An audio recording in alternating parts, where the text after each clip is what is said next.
El cielo desgarrado. Un rayo estático seccionaba el cielo. A través del corte emanaba una luz cegadora. El fenómeno no emitía ni un solo sonido. De no haber sido por el sobrenatural fulgor, ésta no se hubiera diferenciado de cualquier otra noche. La línea irregular llevaba allí, inmóvil, más de media hora. ¿Qué podría ser? Estaba claro que no era un rayo ni una bengala, que son fenómenos efímeros. Tampoco podía ser un meteorito o basura espacial, porque habrían sufrido algún cambio en su trayectoria o en su aspecto. ¿Existía algo capaz de desafiar a las leyes de la física y de permanecer invariable? Al principio, María se sintió aterrorizada.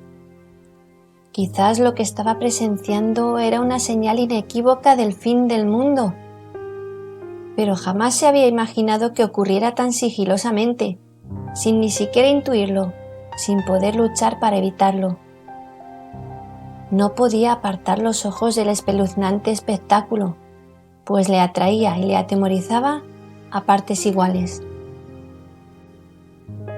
Estudiaba cada porción inmutable de la estela en busca de alguna pista o modificación.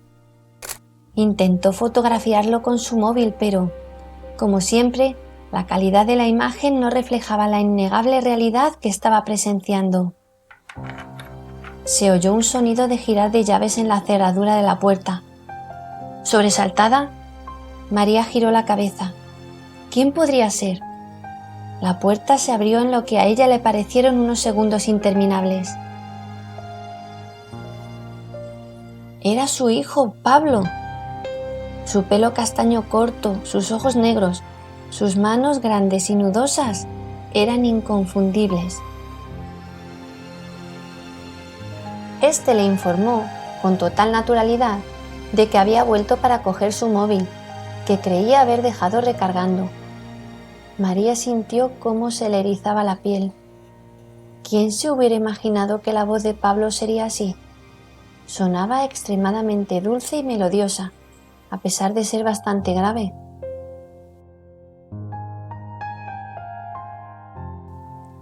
Escuchaba a su hijo hablar, pero su mente no podía comprenderle. María se veía a sí misma desde el techo, presenciando lo que estaba ocurriendo a través de unas gafas de cristales tan gruesos que le alienaban de la realidad. Seguramente todo era una alucinación. Se quedó de pie, muy quieta, intentando que el corazón no se le escapara por la boca, intentando tragarse las lágrimas.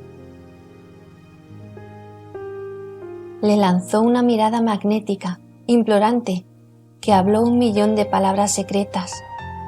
Sabía que él podría descifrar su significado. Se sentaron en la cocina, en las sillas de plástico rojo. Pablo con las piernas apuntando hacia el pasillo, nervioso, a punto de salir corriendo. María con las palmas de las manos apoyadas en las mejillas, expectante. No podía parar de sonreírle. Si la felicidad existía, era aquello que estaba sintiendo en ese momento. Estaba eufórica, flotando, a punto de chocar contra el techo. Qué guapo estaba con sus pantalones vaqueros y su camisa de cuadros azules. Se notaba que era un buen chico. Cuando hablaba, pronunciaba la S sonora, igual que su padre. María le preguntó por su día, por su trabajo. Pablo resultó ser abogado. En el momento actual trabajaba como becario en un bufete y estaba bastante desilusionado por su situación. El muchacho no comprendía el afán de su madre por charlar con él en ese justo momento. Si no se daba prisa, llegaría tarde a su cita con Inés, su novia. La buena mujer no se cansaba de mirarle, cada detalle de su fisonomía, cada gesto. Escuchaba todas sus palabras e intentaba discernir el fondo de su alma. Discreta, le dejó hablar y explicarse, ser él mismo. Le acarició con su sonrisa. María sabía que el tiempo se le agotaba, que aquello era lo último que podía requerir de él. Había dejado para el final lo más importante para ella. Le preguntó si era feliz. Se hizo un silencio abismal.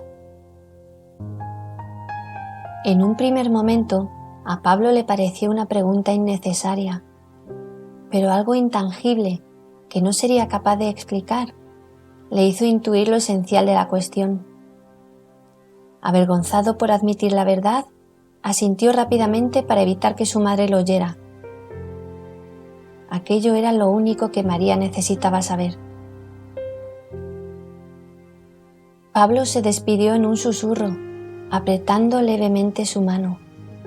No la besó ni la abrazó. Debía de ser una de aquellas personas a las que les resulta difícil mostrar sus sentimientos. María se acercó a Pablo y le besó con ternura infinita, como siempre había hecho. Después le estrechó muy fuerte, para que se le quedara grabado en la piel y no pudiera olvidarlo. Su hijo le devolvió un tímido abrazo. María le dijo que le quería.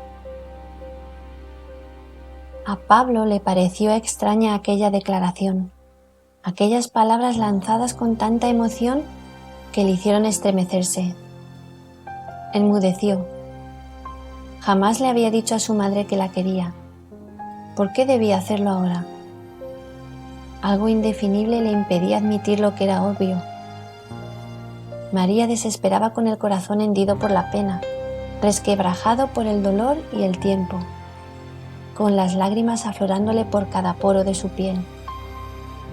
Por un instante creyó que la había perdido para siempre.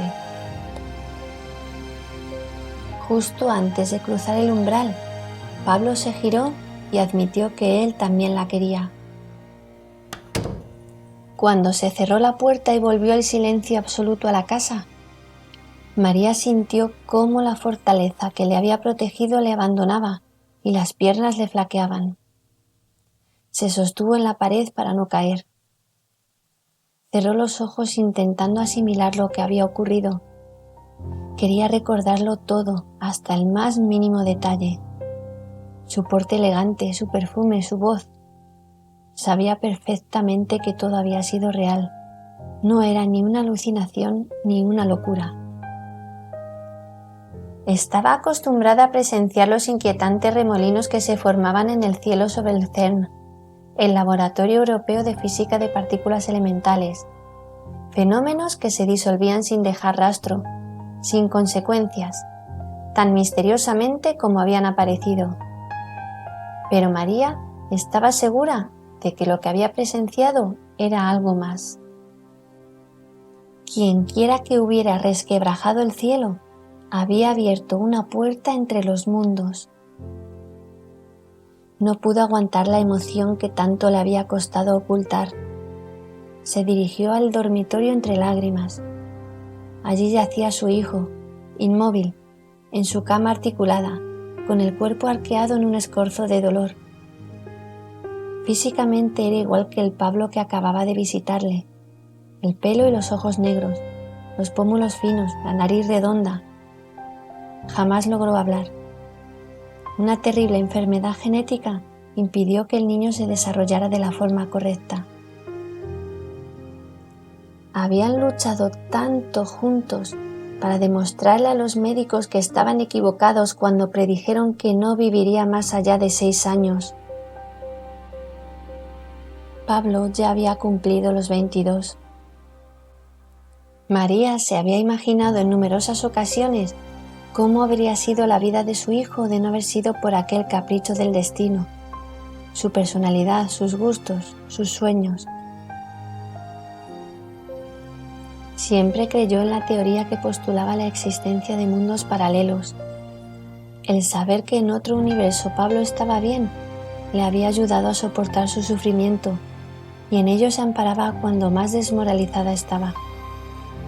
En incontables ocasiones había reflexionado sobre su propia existencia en sus vidas alternativas. Le hubiera gustado saber si alguno de sus otros yo pensaba en ella. Había llegado a la conclusión de que, Probablemente eran tan felices que ni siquiera sabían que ella existía.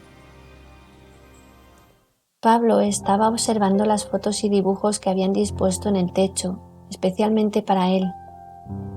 Cuando percibió la presencia de su madre, giró la cara hacia la dirección donde se encontraba. La observó con unos ojos llenos de inteligencia y comprensión.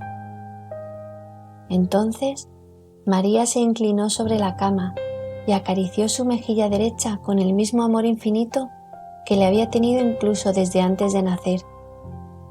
Le abrazó fuertemente y los dos se hablaron sin palabras, como siempre habían hecho.